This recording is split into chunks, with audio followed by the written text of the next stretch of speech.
Bonjour. Grogne après la formation du gouvernement, crise sur le gâteau, d'indiquer Walf Quotidien à sa une. Mon confrère Charlie Senghor souligne dans son décryptage que Macky Sall est de plus en plus fragilisé. Macky est attaqué de toutes parts par les siens. La formation de son dernier gouvernement a multiplié les foyers de tension, suscitant un vent de révolte qui pourrait lui être fatal à 15 mois de la prochaine présidentielle. Candidat ou pas à la présidentielle de 2024, Macky aura besoin d'unité dans ses rangs pour se succéder à lui-même ou conserver son héritage à travers un dauphin. Mais la période ne plaide pas manifestement en sa faveur ces derniers temps, pourvu que ça ne dure pas. Depuis la mise en place du gouvernement dirigé par Amadou Ba, ça gronde et menace de partout à cause des déceptions créées par la non-reconduction de certains et la non-entrée d'autres qui attendent leur tour depuis longtemps. Ses alliés n'arrivent toujours pas à digérer ce qu'ils considèrent comme un manque de considération. C'est le cas pour l'UCS d'Abdoulaye Baldé qui menace même de quitter la coalition présidentielle au motif que pour la énième fois, le parti n'est pas associé à l'exercice du pouvoir. Et ce n'est pas tout, toujours dans Walf Quotidien. Troisième mandat en Afrique, Buhari sermonne ses homologues à l'ONU. Le président nigérian critique les modifications constitutionnelles. C'est devant l'Assemblée générale de l'ONU qui s'est attaqué à ses homologues africains qui tentent de s'accrocher au pouvoir. Lui devra passer le relais en février prochain. Moment choisi justement dans Walf Quotidien toujours par Moustapha Diaw, membre du bureau politique du Parti socialiste, pour s'épancher sur la nomination de Amadou Ba avec mon autre confrère Charles Gaye-Kidien à la question de savoir si Amadou Ba peut changer radicalement les choses d'ici 2024. Il laisse savoir que sa conviction est qu'il a les compétences techniques et l'engagement citoyen pour réussir. Pour ce qui est de la formation de ce gouvernement qui a été retardé par les querelles socialistes, il botte en touche ce qu'il appelle des fake news.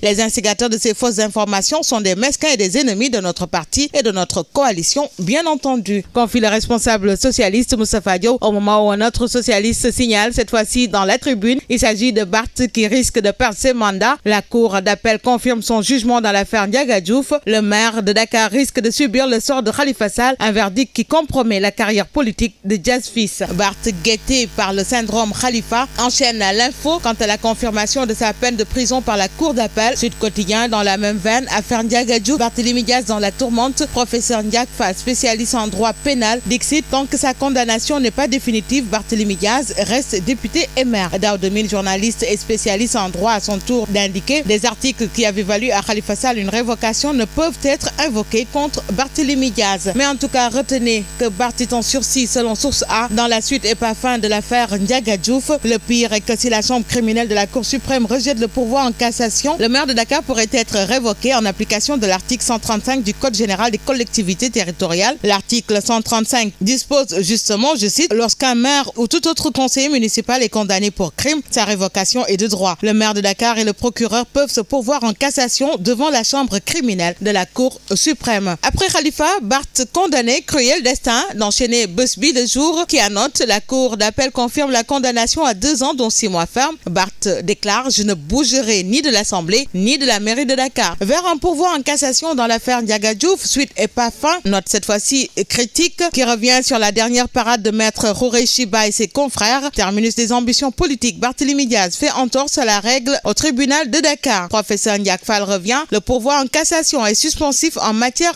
pénale. Procès en appel de l'affaire Ndiaga Diouf, Barth sauvé de la guillotine politique, note Réumi Quotidien. Moment choisi par les Échos pour parler de tout à fait autre chose. Il s'agit du nouveau gouvernement de Macky Sall. Doudou Wade qui liste les points forts et les points faibles. New York rencontre sur le financement de l'éducation et la sécurité alimentaire. Macky roule à fond, note Le Quotidien. Enquête enchaîne, Macky se cherche parlant de la stratégie de communication du régime. Libération, passons-y pour parler de l'assassinat d'Aminata Touré dite Meta à Kolda. Un premier suspect déféré au parquet proche de la victime. Ces déclarations ont été contredites par le bornage de son téléphone. D'après l'autopsie, Aminata Touré a été assommée puis poignardé avec un objet contondant. Le soleil à présent, feuilles d'hivernage, cascade de Kafori, la nouvelle attraction de Kédougou. Et nous passons au quotidien des sports. Stade tout d'abord, parlons amical Sénégal, Bolivie samedi à Orléans. Koulibaly et Mané oubliez leur galère en club.